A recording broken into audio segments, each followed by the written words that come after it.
Hoje nós vamos celebrar a ceia do Senhor. Como eu falei há pouco, daqui a uma semana nós paramos para celebrar a nossa maior vitória. Eu quero partilhar algo que me abençoa muito com você.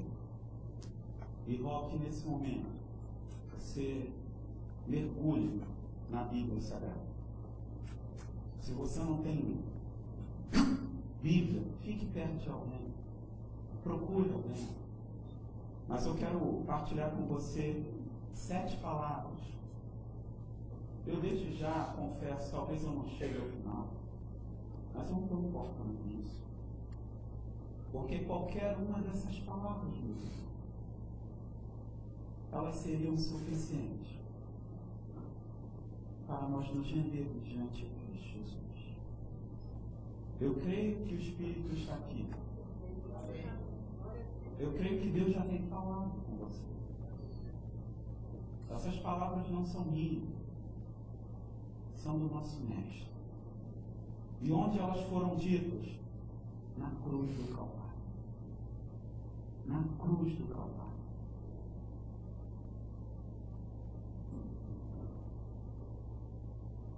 São palavras de maldição? São palavras de queixa? Não.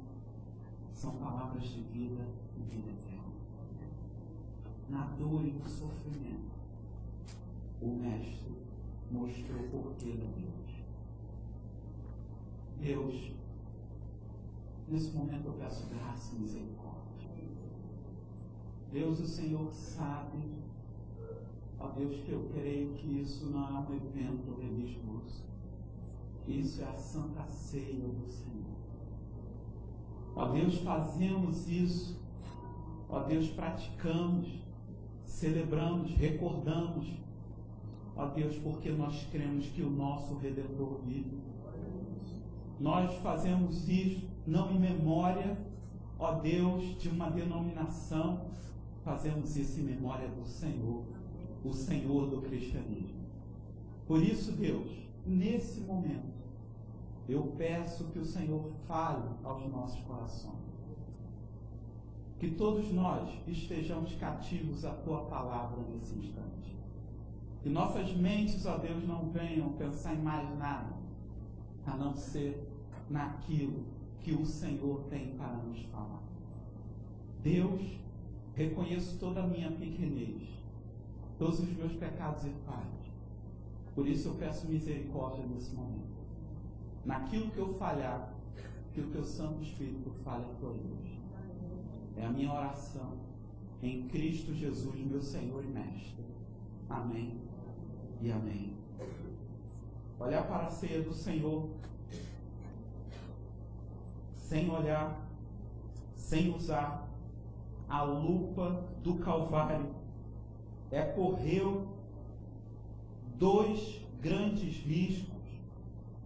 Se deparar com a ceia do Senhor, participar da mesa do Senhor, vivenciar esse momento, sem ter a lupa do Calvário, sem ter o prisma do Calvário, sem ter a ótica do Calvário, é correr esses 2 grandes riscos. O primeiro risco é olhar para a ceia como um ritual religioso, como algo que, como batista, temos que fazer e praticar, algo que, como cristãos, assembleanos, temos que fazer e praticar, como anglicanos, temos que fazer e praticar. O segundo risco é simplificar esse evento, é transformar a ceia num mero evento. Então, para isso não acontecer, para esses 2 males não tomarem o nosso coração, nós precisamos olhar para a ceia do Senhor com a lupa do Calvário. Os nossos olhos têm que estar fitos no Calvário. Nós precisamos entender e nos prender à obra da redenção.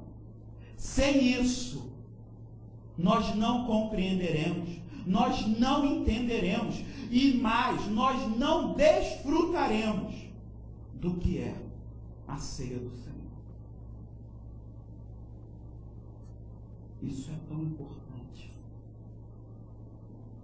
que o apóstolo Paulo, em 1 Coríntios capítulo 11, antes de falar e ensinar sobre a ceia, que começa no verso 23 desse capítulo, texto repetido continuamente pelo nosso pastor, ensinado continuamente pelo nosso pastor.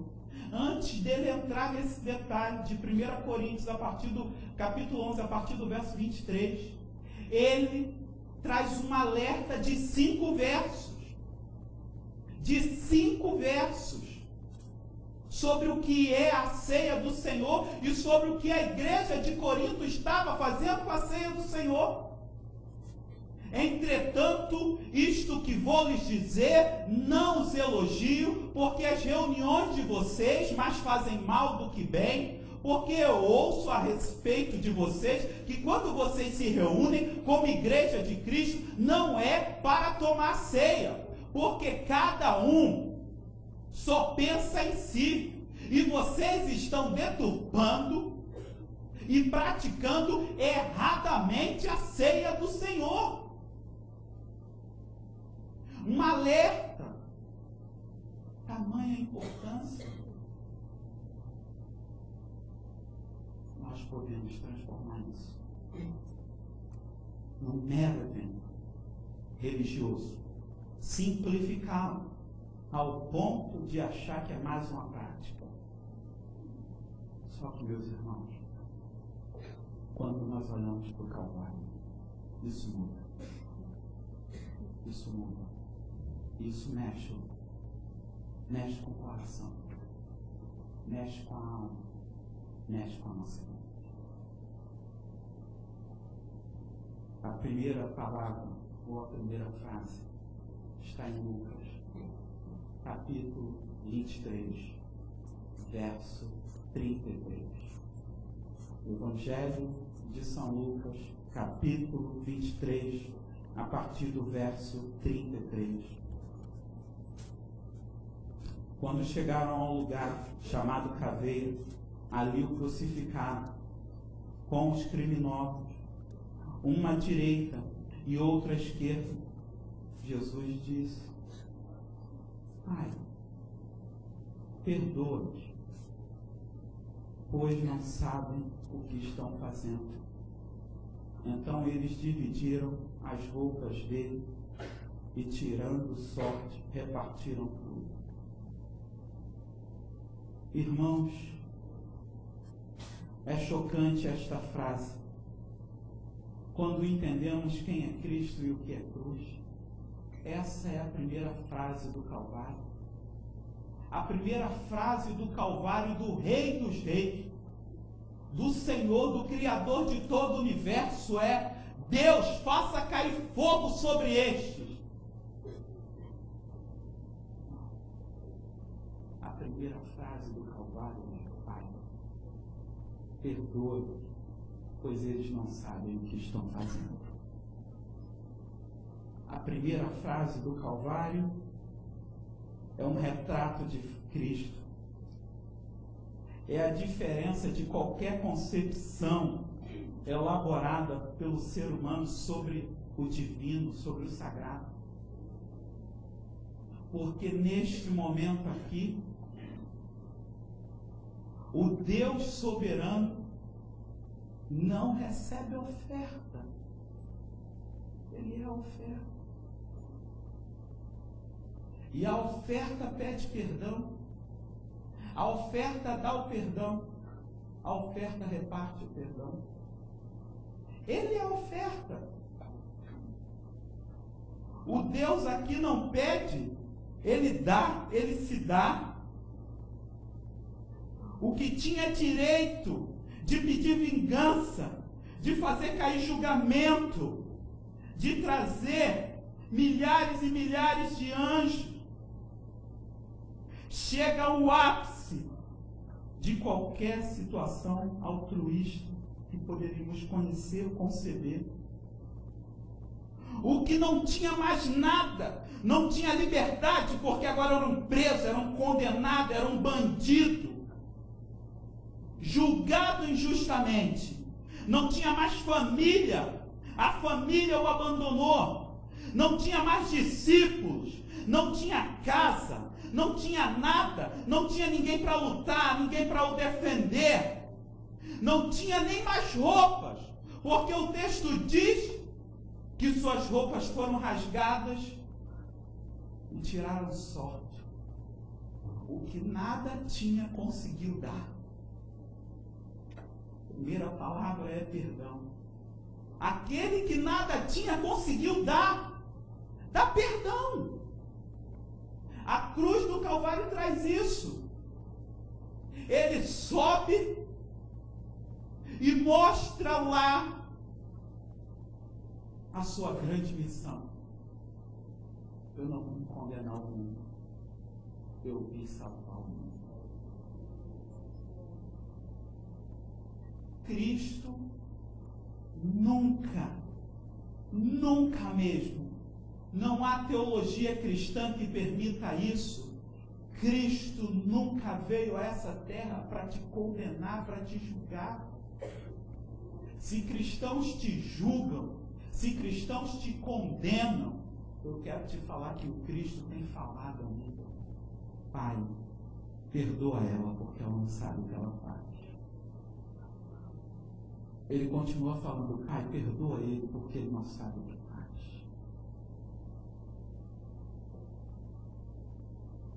Irmãos, não há pieguismo. Não há pieguismo.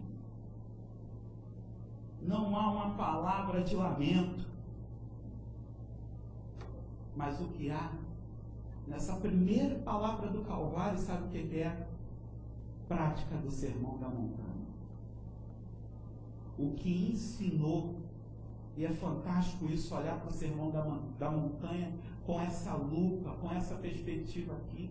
O que ensinou o que é amar, mostra na prática agora o seu ensinamento. Porque o que ele nos ensinou no Sermão da Montanha, no capítulo 5, vocês ouviram o que foi dito: ame ao seu próximo e odeie ao seu inimigo. Mas eu lhes digo: amem seus inimigos e orem por aqueles que os perseguem, para que vocês venham ser filhos do Pai que está nos céus, porque ele faz raiar o sol sobre maus e bons e derrama chuva sobre justos e injustos. Se vocês amam aqueles que os amam, que recompensa vocês receberão? Pois até os publicanos fazem isso. Se vocês saudarem apenas os seus irmãos, o que vocês estão fazendo demais? Não fazem demais, nada demais? Até os pagãos fazem isso. Portanto, sejam perfeitos, como perfeito é o Pai Celestial de vocês. A primeira palavra do Calvário traz prática do Sermão da Montanha. E essa palavra ainda ecoa. Perdoe. Perdoe nessa noite. Perdoe. Inimigos não cristãos, inimigos que você fez nessa caminhada. Sabe por quê? A primeira palavra do Mestre foi: Pai, perdoa, eles não sabem o que estão fazendo.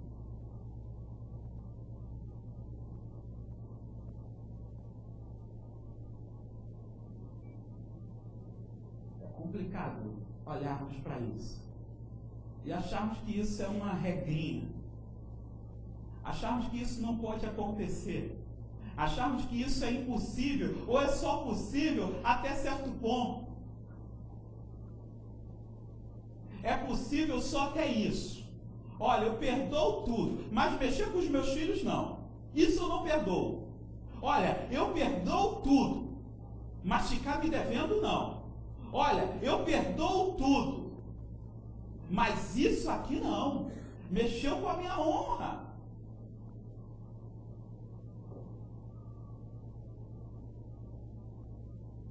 Existe um cristão nessa terra chamado Nate Sands, jovenzinho americano, tinha um sonho. Ele foi piloto na guerra, na Segunda Guerra, e ele tinha um sonho. O sonho dele era pegar aviões e sair pelo mundo inteiro, lançando a palavra de Deus. Porque ele teve uma decepção muito grande na guerra. Em certo momento de oração, de prática da piedade, veio ao coração dele aquilo que ele fazia. Ele jogava bomba em países. E quando terminou a guerra, ele não aceitou de maneira nenhuma continuar na vida militar. Ele falou, não, eu quero usar aviões para levar a palavra de Deus por todo mundo. E aí ele se juntou a alguns amigos, também veteranos, mesmo sendo novo, ele já era um veterano, e eles decidiram criar um ministério. Levantaram fundos, compraram 2 tec-tec, decidiram vir para a América do Sul e levar o Evangelho a tribos não alcançadas. E eles chegaram a uma região, uma tribo chamada Alca, os Alcas, entre Bolívia, ali perto da Bolívia, mais para o norte da Bolívia. Uma tribo que nunca tinha tido um contato de evangelização com ninguém. O único contato humano que essa tribo teve foi com um grupo de pessoas que exploram petróleo, uma firma, uma empresa, uma multinacional que explorava petróleo, parece que descobriram que lá tinha petróleo, e mandou para lá, tentou instalar lá uma companhia, e o que aconteceu foi que eles mataram 20 operários. E comeram os 20. Sabendo disso, eles foram lá levar o Evangelho. E foram lá com seus amigos e levar o Evangelho. Levar o Evangelho. E eles tiveram uma estratégia fantástica, que era passar com um avião por sobre a tribo e lançar alimentos, algumas coisas, e com um som que eles tinham lá, eles passavam e esse som reproduzia a seguinte frase: Biti, miti, puni, mutar. Biti, miti, puni, mutar. Mutar significa, eu gosto de você e quero ser seu amigo. Fizeram isso por 15 dias consecutivos. Depois desse trabalho, eles decidiram entrar a selva dentro. O Nate, mais 5 amigos.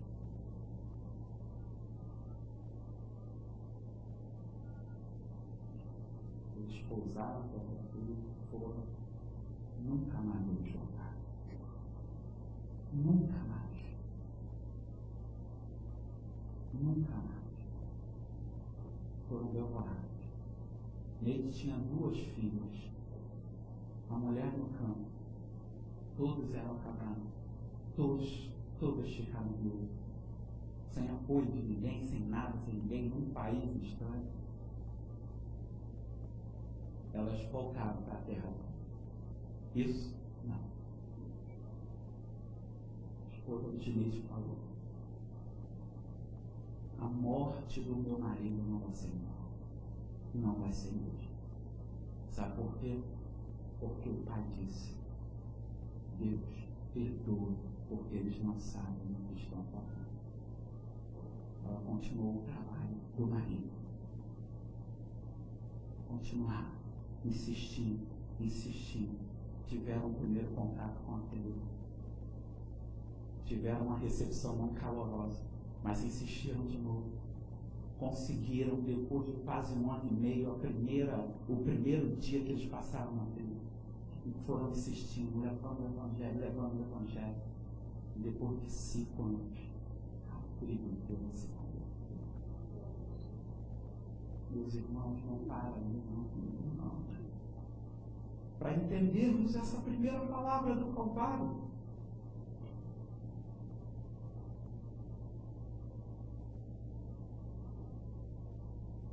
Raquel, a esposa de Neide, no dia 8 de outubro de 1958, viu o Evangelho chegar a essa tribo. Em 1965, no Rio, onde o marido dela foi sacrificado, oferecido a Deus e depois devorado, ela viu um homem chamado Quino,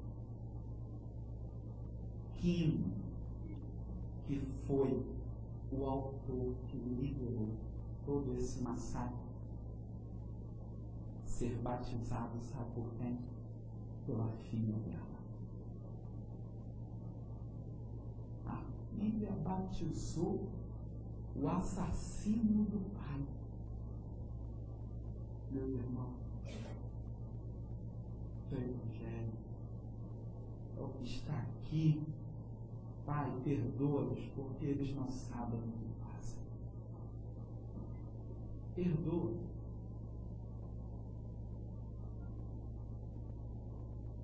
Em 70 e pouco teve um congresso no Alvan. Essa menina deu esse testemunho já jovem e falou: quero chamar agora o pastor Kim. Ele levantou na plenária.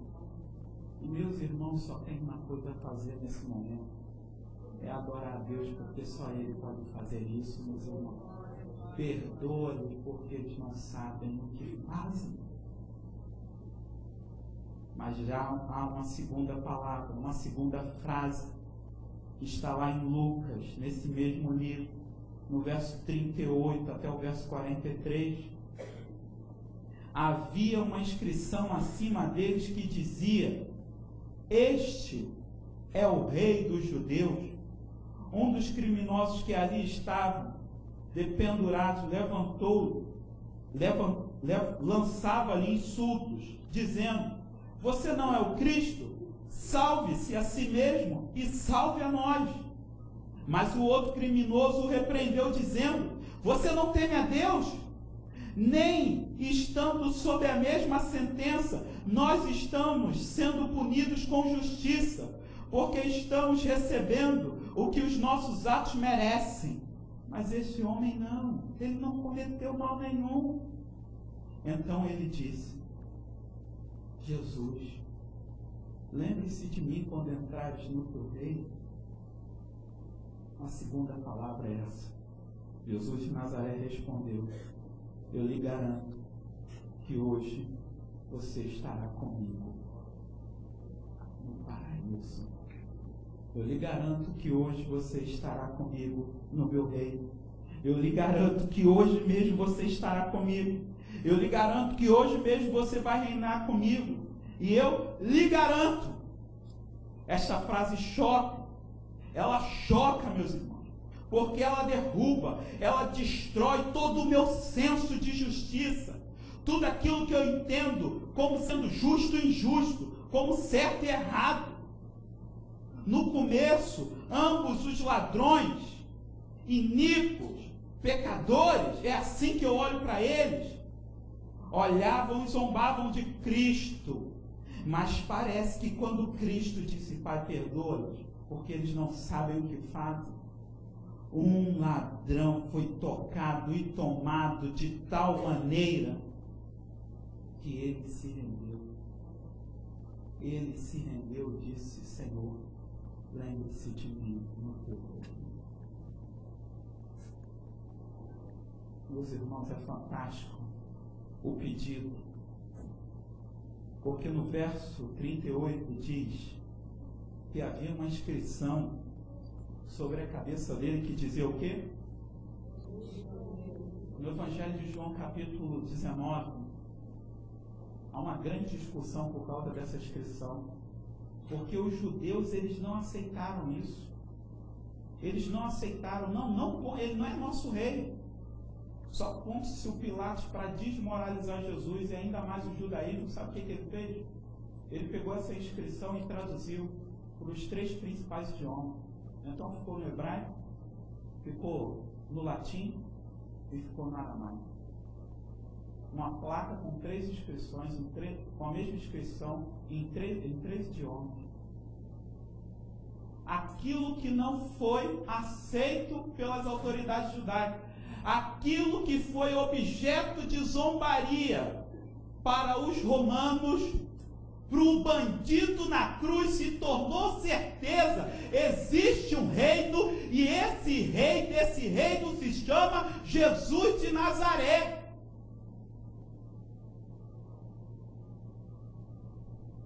Meus irmãos, o bandido da cruz nos mostra o caminho da salvação. O caminho da salvação passa pelo ouvir. O caminho da salvação passa pelo aceitar. O caminho da salvação passa por reconhecer Cristo como Senhor, como grande Rei, como dono de tudo aquilo que somos e temos. Irmãos, a fé que faltou aos discípulos sobrou ao ladrão. A fé que faltou aos discípulos sobrou ao bandido. Sobrou ao bandido. E é por isso que isso causa indignação. É por isso que não paramos para meditar nisso. Porque quem inaugurou, quem cortou a vida do céu, a primeira pessoa a pisar no céu, não foi o pai da terra, não foram os grandes profetas. A primeira pessoa a pisar no céu foi um bandido, um ladrão. Hoje mesmo estarás comigo. Hoje mesmo você vai para o paraíso. Mas o que você fez? Eu não fiz nada. Eu cheguei lá e Ele me salvou, porque é pela graça. Isso mexe com a gente. Essa frase, hoje mesmo estarás comigo no paraíso, nos mostra isso. A salvação é pela graça. Olhar para a ceia do Senhor com a lupa da cruz do Calvário é entender que esse momento só nos é possível porque um dia fomos atingidos pela graça e não por aquilo que realizamos. Porque este batizado não foi porque tempo não deu profissão de fé, não tinha um nome arrolado, mas entrou no céu. Entrou no céu. Eu fico indignado. Ótimo. E o Espírito diz: pode, porque sou eu quem faço. É a graça. Há um futuro que, para vivermos, para experimentá-lo, não precisamos esperar o futuro chegar. Sabe que futuro é esse? É o futuro da salvação. Nós não precisamos esperar o porvir chegar para experimentarmos a salvação de Cristo, para experimentarmos o que é o reino, para experimentarmos quem é o Rei. O outro ladrão se queixa. O outro ladrão reclama. Mas um se sente honrado por estar ao lado do outro. Um vê naquilo a sua grande chance. Eu fico pensando o filme que passa pela mente desse homem nesse momento. As atrocidades que ele fez. As coisas horríveis que ele praticou. E o regozijo dele. Porque, olha, a humildade dele é tão grande que ele diz assim: olha, Senhor, quando o Senhor chegar no teu reino, vem me pegar. Não, ele diz: olha, só lembre-se de mim. Só lembre-se de mim. Se o Senhor, no seu reino, se lembrar de mim, eu me dou por satisfeito. Só se lembre, mestre. É uma honra estar aqui com o Senhor. Meus irmãos, a lupa do Calvário me leva para a ceia e me transporta o seguinte: tudo aquilo que eu faço em Cristo Jesus é honra, é privilégio.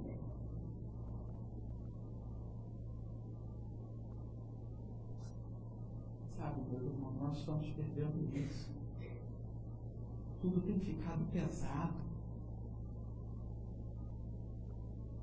Tudo tem ficado difícil.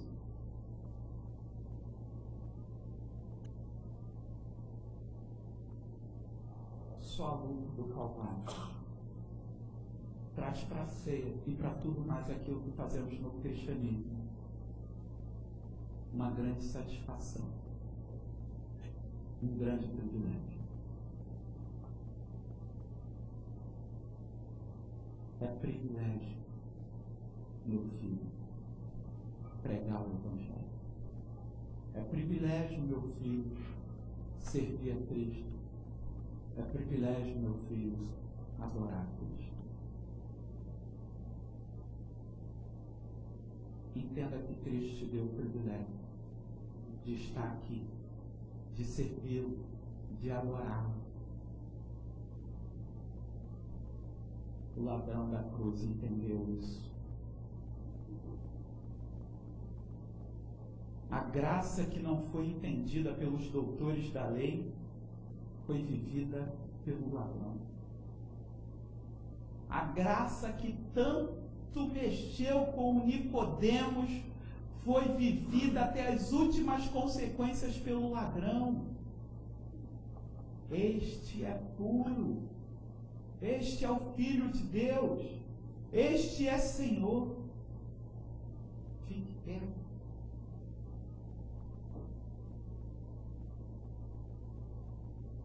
Terceira frase.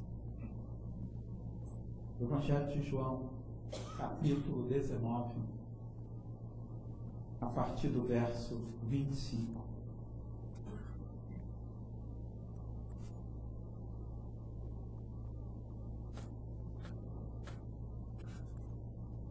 Evangelho de João, capítulo 19, a partir do verso 25. Perto da cruz de Jesus estavam sua mãe, a irmã dela, Maria, mulher de Clopas, e Maria Madalena. Quando Jesus viu sua mãe ali, e perto dela o discípulo a quem ele amava, disse à sua mãe: aí está o seu filho. E ao discípulo: aí está a sua mãe. Daquela hora em diante, o discípulo a recebeu em sua família. A recebeu como parte da sua família. A recebeu como a sua mãe. Se entregou a ela como seu filho. No testamento feito por Jesus de Nazaré na cruz do Calvário, ele não deixa materiais, ele não deixa posses, ele não deixa títulos, ele não deixa nada daquilo que a traça pode comer, que a traça pode roer. Ele deixa, sabe o que, no seu testamento? Pessoa. Há uma nova comunidade que é forjada aos pés da cruz. Há uma nova família que é forjada aos pés da cruz, que põe por terra todos os sobrenomes, todos os nomes, e todos passam a ser chamados de filhos da cruz. É a grande família cruz. Que cruz? A cruz do Calvário. A cruz do Calvário une.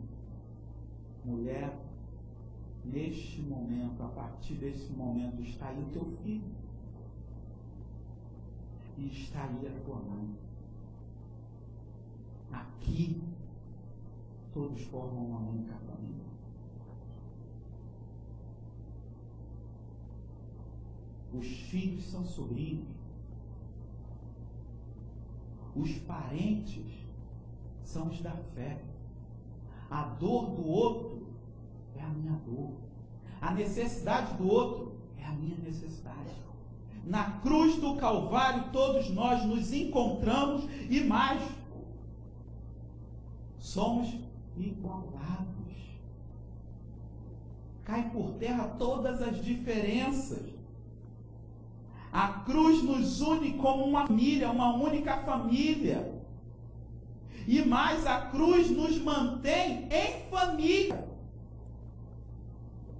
Porque mesmo querendo sair, mesmo às vezes chateando, mesmo às vezes perdendo coisas, mesmo às vezes se entristecendo, a mensagem da cruz diz: é a tua família. É com quem você vai passar a eternidade. E olha, não pense que você vai poder desviar dele ou dela lá no céu. Não pense. Porque se a sua concepção do porvir é que existem casas do Pai, isso vai cair por terra agora. Não existe casas do Pai. O texto não diz as casas do Pai, as moradas do Pai. Não é um conjunto habitacional, não. Não é um mega conjunto da Barra da Tijuca, não. Não é um condomínio fechado, não. Onde você tem uma piscina do clube, tudo do clube, e ainda uma grande piscina na sua casa. Não, não é isso. Não são as casas do Pai. É a casa do Pai. É a casa do Pai. Na casa do meu Pai há muitos aposentos. Namoradas, aposentos. Cuidado, seu aposento pode ser de frente para o meu.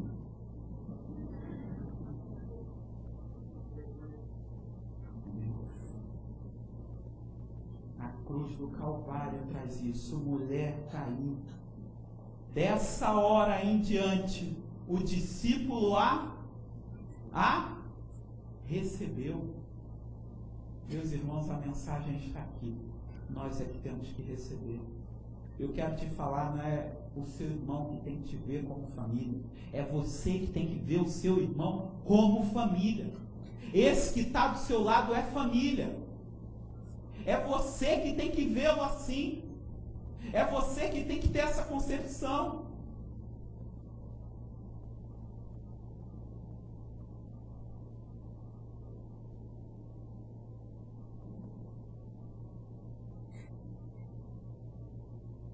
Será que percebemos que nós pertencemos um ao outro? Será? Será que de fato você pertence mesmo ao seu irmão? Será que eu te pertenço? Uma frase fantástica no Evangelho da Paixão, o capítulo 13 desse mesmo Evangelho, a partir do verso 30, tem algo que Cristo diz a Pedro que é fantástico. Ele vai lavar os pés de Pedro, Pedro não deixa, e Jesus diz algo para ele que é fantástico. Se eu não lavar os teus pés, você não tem parte comigo. Eu tenho parte com você quando eu te sirvo. Eu tenho parte com você quando eu te sirvo. Você tem parte comigo quando me serve. O serviço nos torna uma única parte. Então, quando você serve na comunidade de fé, você está fazendo parte da vida do seu irmão, da sua irmã.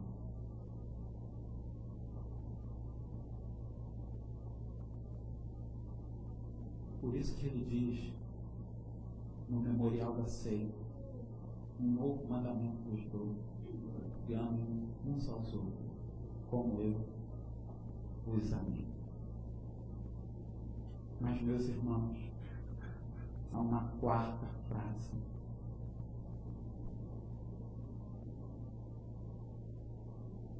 Mateus capítulo 27, verso 45 até o 46. E houve trevas sobre toda a terra, do meio-dia às 3 horas da tarde. Por volta das 3 horas da tarde, Jesus bradou em alta voz: Eloi, Eloi, lama sabachthani, que significa: meu Deus, por que tu me abandonaste? Meu Deus, por que tu me abandonaste? Há duas possibilidades para estas palavras. Ou Jesus estava enganado, ele estava tomado por tanta dor, por tanto desespero físico, que ele não percebeu o contato, o cuidado e o amor do Pai. Ou então Jesus estava totalmente certo. Eu fico com a segunda opção. Jesus, quando disse: meu Deus, por que tu me abandonaste? Ele estava totalmente certo. Porque em momento nenhum, texto nenhum, palavra nenhuma mostra a dor física derrubando a mente de Jesus. Eu quero falar para você que Jesus na cruz do Calvário foi totalmente abandonado. Esta é a quarta frase do Calvário. Ele foi totalmente abandonado. Jesus de Nazaré, aquele que é o Alfa e Ômega, aquele que criou o mundo, aquele que disse haja luz, aquele que esteve com Deus, aquele que é Deus, aquele que nunca se separou do Pai. O Pai está em mim e eu nele. Aquele que ouviu do Pai: este é o meu Filho amado, eu tenho prazer nele. Aquele que foi feito um com o Pai, aquele que sempre fez a vontade do Pai, aquele que era puro, sem pecado, aquele que nunca experimentou nada sobre o pecado, aquele que nunca se curvou diante das artimanhas de Satanás, aquele que perfeito foi abandonado na cruz do Calvário por Deus. Cristo Jesus experimentou algo que nunca nenhum ser humano irá experimentar. Jesus experimentou algo que nunca ninguém aqui vai experimentar. Jesus experimentou o abandono de Deus. Jesus de Nazaré foi abandonado por Deus. Ficou por conta das trevas. E o texto continua dizendo que houve trevas na terra. Ele foi abandonado, moído, dilacerado. O profeta na visão diz que ele foi esmagado, sofreu, foi feita uma oferta dele. O que era sem pecado, diz o apóstolo em 2 Coríntios, se tornou pecador em meu lugar. Qualquer situação que você venha viver, que eu venha viver, nós nunca iremos dizer, teremos a convicção do abandono de Deus, porque o apóstolo diz: para onde eu for, o Senhor estará comigo. Onde quer que eu estarei, onde eu estiver, o Senhor estará comigo. Nem morte, nem vida, nem anjo, nem demônio, nada pode nos separar do amor de Deus que está em Cristo Jesus. Nós nunca experimentaremos isso. O teu marido pode te abandonar. A tua igreja pode te abandonar. Seus líderes podem te abandonar. Teus filhos podem te abandonar. Seus amigos de caminhada cristã podem te abandonar. Seus parentes podem te abandonar. Mas você nunca vai experimentar, eu nunca vou experimentar o abandono de Deus, porque só um foi abandonado por Deus. Foi Cristo Jesus. meu Deus, por que o Senhor me abandonou? Pela obra do Calvário. E a ceia me traz isso, ela me mostra que eu nunca serei abandonado por Deus. Não há situação que eu venha enfrentar nessa caminhada que eu venha a ser abandonado por Deus. Não há vale da sombra nem de morte que possa afastar Deus de mim. Mas o mestre foi abandonado por Deus.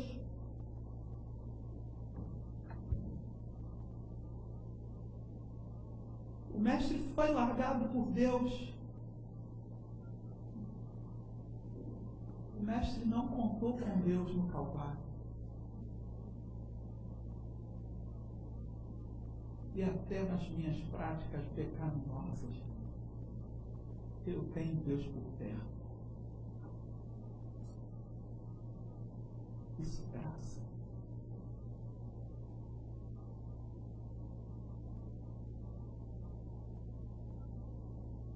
Isso é graça do Senhor. A quinta frase, palavra de Jesus na cruz do Calvário, está no Evangelho de João, capítulo 19, do verso 28 ao verso 29. Mais tarde, sabendo então que tudo estava concluído, para que a Escritura se cumprisse, Jesus disse: tenho sede. Estava ali uma vasilha cheia de vinagre. Então, pegaram essa bebida e misturaram uma esponja e colocaram na ponta de um caniço de isopor e ergueram até os lábios de Jesus. Este é o primeiro relato dos textos da crucificação, que fala de algum sofrimento físico de Cristo. Para entendê-lo, nós precisamos olhar para um salmo. O Salmo 69, verso 21, que diz o seguinte: por alimento me deram fel, e na minha sede me deram de beber vinagre.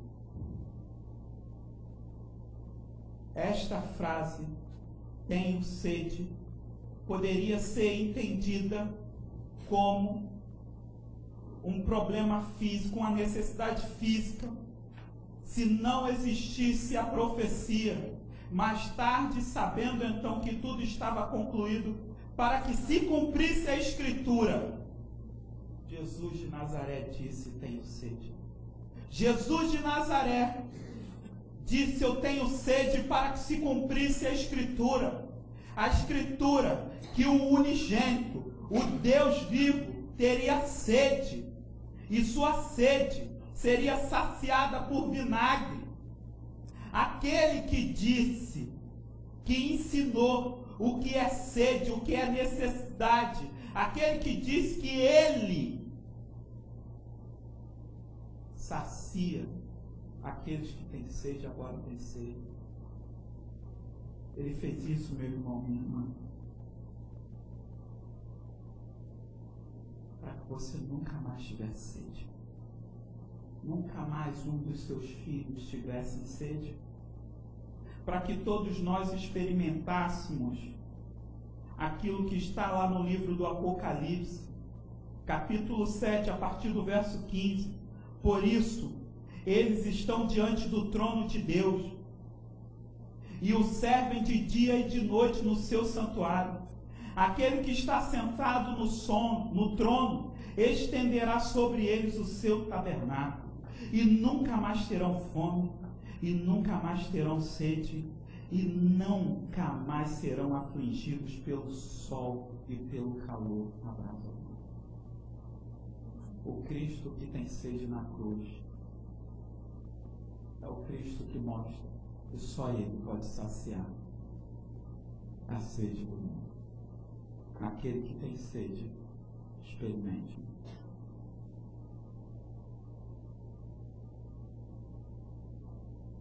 Sexta palavra. João, capítulo 19, agora o verso 30. Tendo provado isto, Jesus disse: está consumado. Esta é a sexta palavra de Jesus no Calvário, porque a ceia do Senhor traz isso de novo ao meu coração. Está consumado, acabou. Jesus, ele não se rendeu. Ao olhar para aquele evento, ao olhar para tudo que aconteceu, ao perceber a grande obra do Calvário, ele diz: está consumado. Todos os evangelhos narram esse texto, esse episódio. Todos os evangelhos. No evangelho de Mateus diz que, clamando em alta voz, ele disse: está consumado. Foi um grito de vitória, derrotando, envergonhando todos os poderes desse mundo. Ali acabou todo o poder da morte. Está consumado. A ceia traz isso para mim e para você. Acabou. Não há mais poder, não há mais o que temer, porque o nosso Deus venceu, derrotou a morte, envergonhou Satanás, despojou todos os poderes desse mundo. Acabou. Acabou. Aquele que tem poder acabou com tudo. Meus irmãos, é a obra perfeita. Esse grito está consumado mostra a perfeição do Calvário. Entender isto, meus irmãos, é entender o que o autor de Hebreus no capítulo 10 diz. Mas quando este sacerdote acabou de oferecer para sempre um único sacrifício pelos nossos pecados, ele assentou-se à direita de Deus. Daí em diante, tudo aquilo que era inimigo foi despojado e colocado como estrado dos seus pés. Por meio de um único sacrifício, ele aperfeiçoou para sempre os que estão sendo santificados. A obra do consumado diz: você está sendo santificado e aperfeiçoado para todo sempre. Você não vai parar nessa caminhada. A ceia do Senhor traz isso. Eu vou continuar e de glória em glória serei aperfeiçoado até alcançar a estatura da perfeição. Isso não é obra minha, é obra do Calvário, porque do Calvário ecoa a palavra: está consumado. Acabou a morte, acabou Satanás, não há mais poder para vocês. Aceite isso.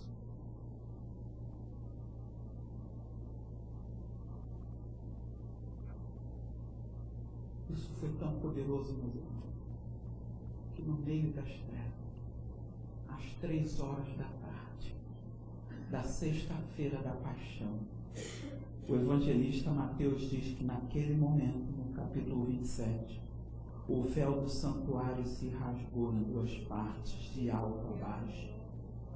A terra tremeu, as rochas se partiram, os sepulcros se abriram, os corpos de muitos santos que tinham morrido foram ressuscitados. E a saída dos sepulcros, depois da ressurreição de Jesus, e entraram na cidade santa. E eram muitos, todos aqueles que morreram pela esperança, sem verem a obra da redenção, foram chamados nesse dia, porque as trevas que dominavam, elas foram desfeitas, o santuário é desfeito, o véu se rasga. No meio das trevas surge uma grande luz. Está consumado. A 7ª e última palavra está no Evangelho de Lucas, capítulo 26, verso 46 até o verso 44, até o verso 47. Jesus bradou em alta voz e disse: Pai, nas tuas mãos entrego o meu espírito. Tendo dito isto, expirou. E o centurião, vendo o que havia acontecido, louvou a Deus, dizendo: certamente este homem era o justo Filho de Deus. Tendo dito isto, expirou. Nenhum evangelista diz que ele morreu. Nenhum evangelista vai ponderar isso, vai relatar isso. Sabe por quê? Porque a morte, o ato de morrer, é um ato de assalto. A morte nos assalta, mas ela não assaltou Jesus, porque ele disse: por isso que o meu Pai me ama, porque eu dou a minha vida para retomá-la. Ninguém a tira de mim, mas eu a dou por minha livre e espontânea vontade, porque eu tenho autoridade para dá-la e para retomá-la. Esta ordem eu recebi do meu Pai. Ele inspirou porque a morte não a assaltou. Ele se entregou por mim e por você. Essa é a verdade do Calvário. Pai, eu entrego. Ele não perdeu, ele entregou. Ele se entregou por mim e por você. A ceia traz isso. A ceia lembra a entrega de Jesus de Nazaré. Ele poderia convocar milhares de anjos. Ele poderia mudar, refazer a história. Vocês creem nisso? Que ele poderia começar uma outra terra, um outro mundo, com outras pessoas. Mas não, ele optou pela redenção. Ele poderia, sabe por que ele poderia? Porque ele é Deus. Ele é Deus, e se assim ele fizesse, ele nunca poderia ser questionado. Mas ele optou por se entregar. Pai, nas tuas mãos eu entrego o meu espírito. Irmãos, vou convidar os nossos diáconos a virem aqui.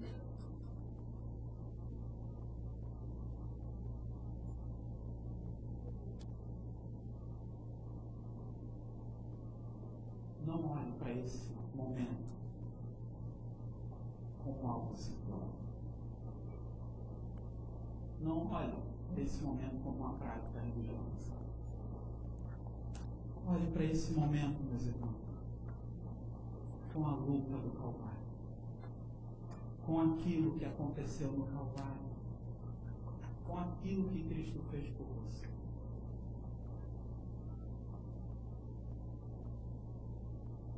Alguém seria nobre e seria aceito por entregar a sua vida por um amigo.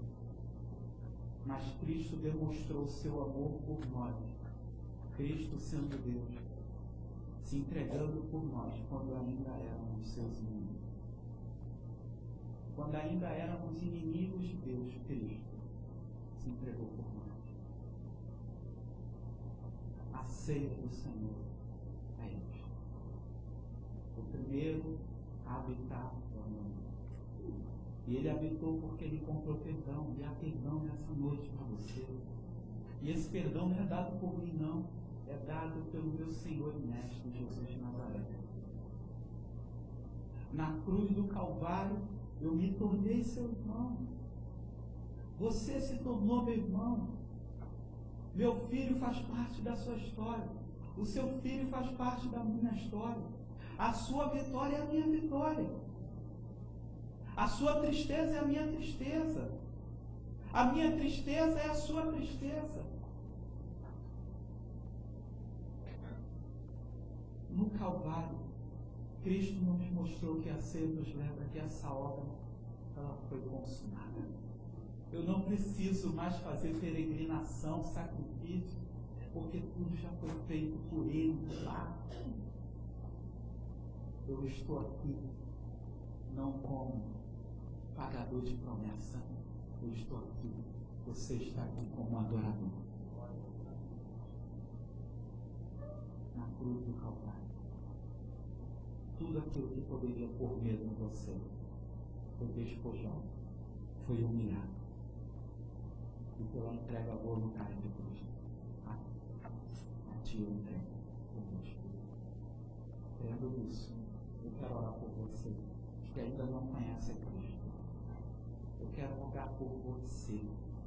Eu quero, nesse momento, orar com você. Se você não conhece a Cristo, fique de pé. Eu quero orar por você. Se você deseja entregar sua vida a Cristo Jesus, amém. Amém. Fique de pé. Eu quero orar por você. Fique de pé no seu lugar. Amém. Amém. Tem mais alguém que deseja entregar sua vida a Cristo, aceitá-lo como Senhor e Salvador? Agora eu quero fazer um apelo a você, meu irmão. É cristão? Você está diante da ceia do Senhor. Eu quero que você olhe para essa ceia pela lupa do Calvário. E antes de você olhar para cá, você pense naquilo que o seu mestre fez no Calvário. E olhando para aquilo que o mestre fez no Calvário, eu quero te desafiar, por graça e misericórdia, a caminhar os passos do Calvário. Você deseja fazer isso? Deseja? Então fique de pé. Eu quero caminhar por você. Você quer trilhar aquilo que Cristo disse no Calvário? Você quer também aprender a perdoar? Você quer aprender a olhar e fazer parte da vida do outro? Você quer aprender a olhar para as pessoas pela graça e não por aquilo que elas são? Você quer fazer isso? Fique de pé. Eu quero orar por você. Você que é cristão? Amém. Amém. Alguém na galeria que deseja isso? Amém. Deus, estão aqui servos e servas tuas. Gente que hoje entregou a ti, ó Deus, a vida, reconhecendo que o Senhor é rei. O Senhor não é rei dos judeus. O Senhor é rei do povo eleito, dos lavados, daqueles que foram remidos, ó Deus, daqueles que tiveram, ó Deus, seus pecados perdoados. O Senhor é o nosso rei. E esse povo reconhece isso. Então, Deus, fortaleça-os nessa nova caminhada de entrega, que dia após dia eles te aceitam. E Deus, há irmãos aqui, ó Deus, que aceitam o compromisso de seguirem, ó Deus, a trilha do Calvário. Deus, ajude-os nessa caminhada. Seja com eles, ó Pai. Fortaleça.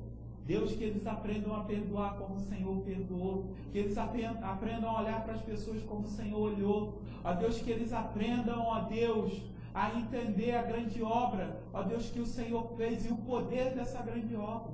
Então os abençoe, ó Deus, no nome de Jesus de Nazaré. Amém. Amém. Podem sentar.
que o mestre foi traído, ele pegou o pão, partiu e disse: esse é o meu corpo.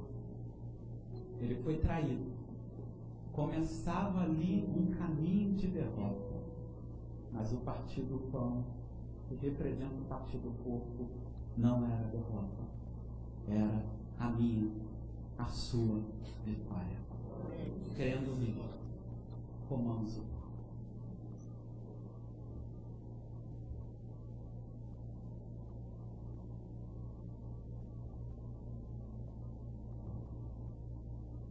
Nesta mesma noite,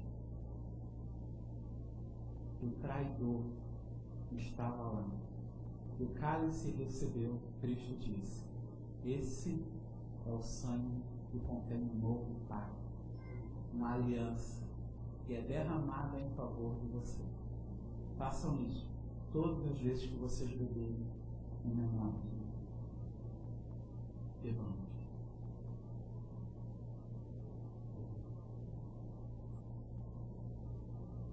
Parecia que era derrota, mas era a nossa vitória. Vou pedir ao irmão José Carlos para lá, agradecendo a Deus por esse momento.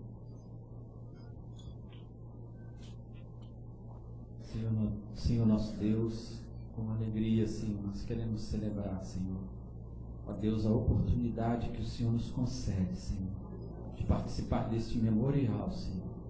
Ó Deus, muito obrigado, Senhor, pelo teu sacrifício naquela cruz, Senhor.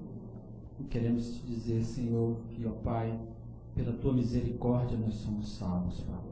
Que a tua luz e graça possa sempre reinar no meio do teu povo, Senhor. Ó Deus, que a salvação, Senhor, ó Deus, possa chegar ao abatido, ó Deus, ao cativo, Senhor. E nós queremos celebrar, Senhor, este momento, Senhor. Ó Deus, te dando graça, Senhor, e te louvando em todo o decorrer da nossa vida. Hoje e sempre, Senhor, nós te agradecemos, no nome santo e bendito do Senhor Jesus Cristo. Amém, Senhor. E agora, meus irmãos, que a graça de Cristo Jesus, a graça que foi dada de graça, as consolações do Santo Espírito de Deus, por mais que você tenha luta, você será consolado. Ele nunca se apartará de você, nem da sua casa, nem daqueles que você ama. E a comunhão de Deus Pai esteja trazendo unidade à sua casa, ao seu trabalho, à sua família, hoje, para todo sempre, e com todo o seu povo espalhado por essa terra. Amém.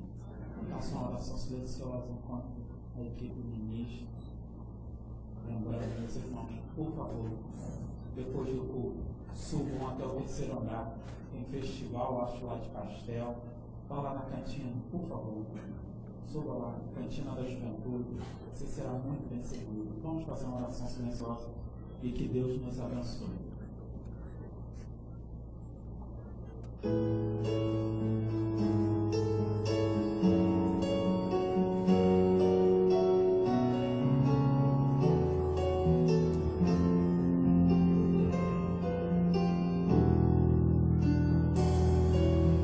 Sim.